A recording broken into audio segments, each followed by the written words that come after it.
We're now going to find the gradient of a line joining 2 points, and we're going to use the sketch method. So the first thing we're going to do is rule x and y axes.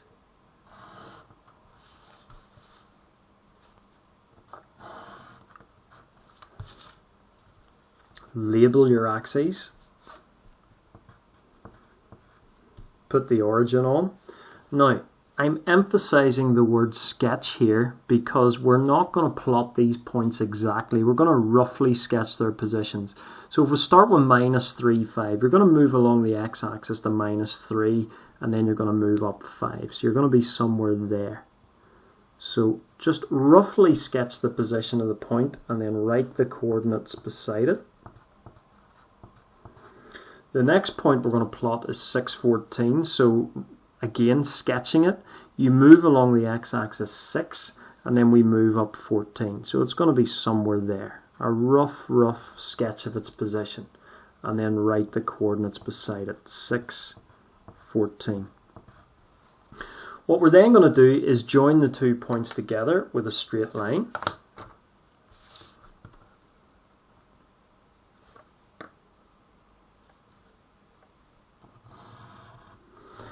And then we're going to form a right angled triangle between the 2 points. So it's up to you. You can start at the lowest point and draw a horizontal line across and then a vertical line up to the higher one. Or you can start at the higher one, draw a horizontal line across the left and a vertical line down. It doesn't matter. So we're going to draw a right angled triangle between the points such that the line joining them is the hypotenuse. So we've got our right angled triangle. Now, what we need to do is we need to calculate the vertical distance between the points, which is called the rise, and we need to calculate the horizontal distance between the points, which is called the run. Now, if you look at the rise is parallel to the y-axis. So the rise is the difference between the y coordinates of the 2 points. So you have to ask yourself, how do I get from the lowest y coordinate, which is 5, up to the highest coordinate? So 14 subtract 5, so the difference between the y coordinates is going to be 9, and that's going to be our rise. So our rise there is just 9 units. So that is the rise. And that is the difference between the y coordinates.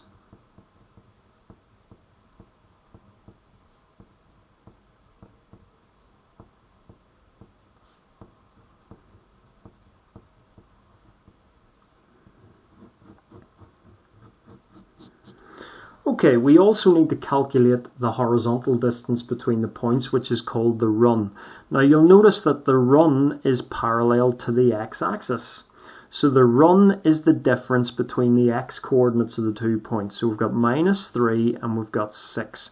So how do we get from the smallest x coordinate to the biggest x coordinate? How do you get from -3 to 6? Well, you're going to have to add 9. Okay, you're going to have to move 9 units across. So the run is 9 units.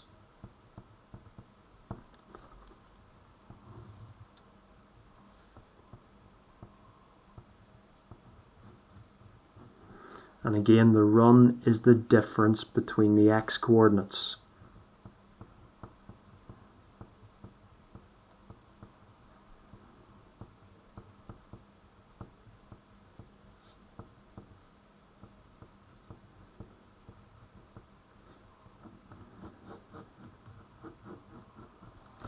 Now, at this stage we use a little formula. Now the formula we use depends on the direction that the line's sloping. You'll notice that the line is sloping up, so that means the gradient is going to be positive. So the little formula that we're going to use is m equals plus the rise over the run. Again, I'm emphasizing it's plus the rise over the run because the gradient is positive, because the line slopes up. So again, you must learn that little formula.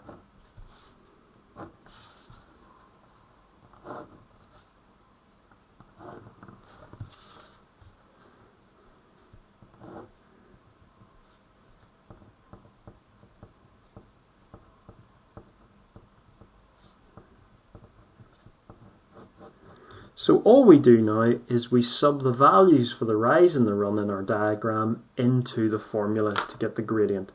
So the gradient here is going to be plus the rise is 9 over the run, which is also 9. So we're going to be left with 9 over 9, which is just going to give us plus 1.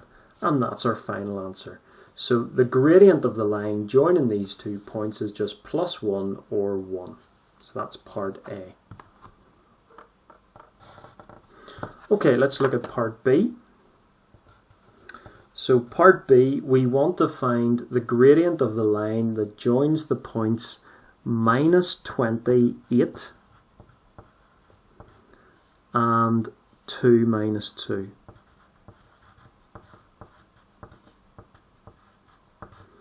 So again, first thing we're going to do is sketch these 2 points using x and y axes.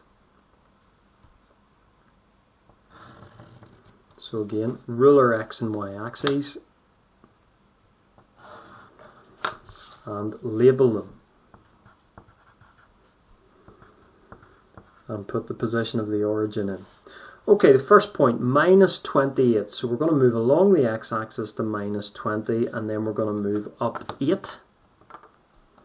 So roughly speaking, somewhere up here. And then write the coordinates beside it, minus 20, comma 8. The next point we're going to plot roughly is 2 minus 2. So we're going to move along the x-axis to 2 and then down 2. So we're going to be somewhere down here.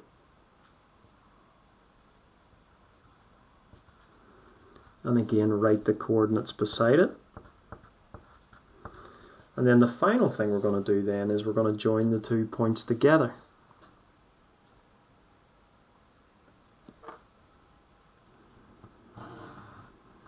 Now, we want to get the gradient of this line.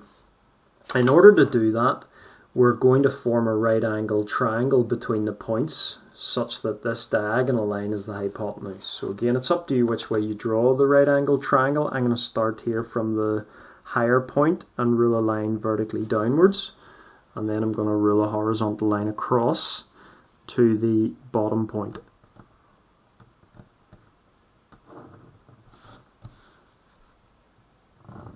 So we have something like that.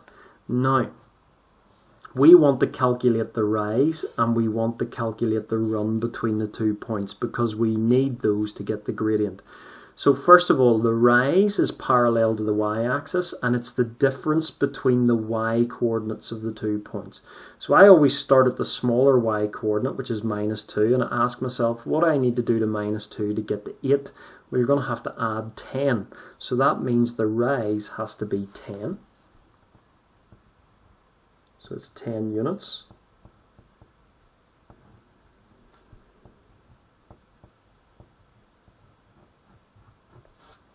And then we get the run. The run is the horizontal distance between the points, so the run is parallel to the x-axis. So the run is the difference between the x coordinates. So it's the difference between minus 20 and 2. And again, I always go to the smaller x coordinate and ask myself, what do I need to do to minus 20 to get as far as 2? Well, I need to add 22. So the run is 22 units.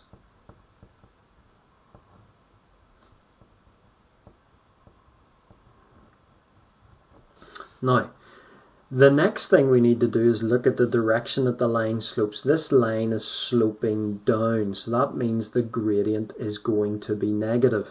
So the version of the formula we use this time is m equals minus the rise over the run.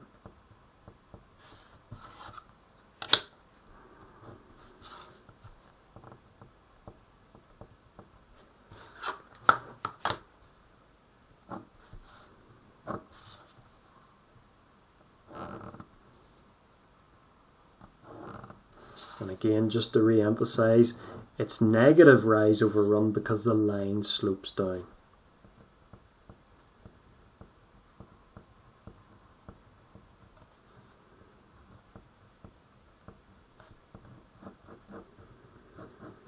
So all we simply do now is we sub the rise and the run values into the formula. So the gradient m is equal to minus rise is 10 over the run, which is 22.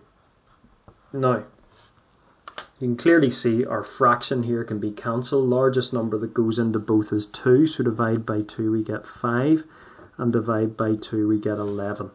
So if we tidy it up then, we're going to get gradient m is equal to minus, and then we've got 5 over 11. So because we're left with a fraction in our answer, just make sure the negative lines up with the fraction line, and make sure your fraction is fully cancelled. And that's our answer for the gradient for part B.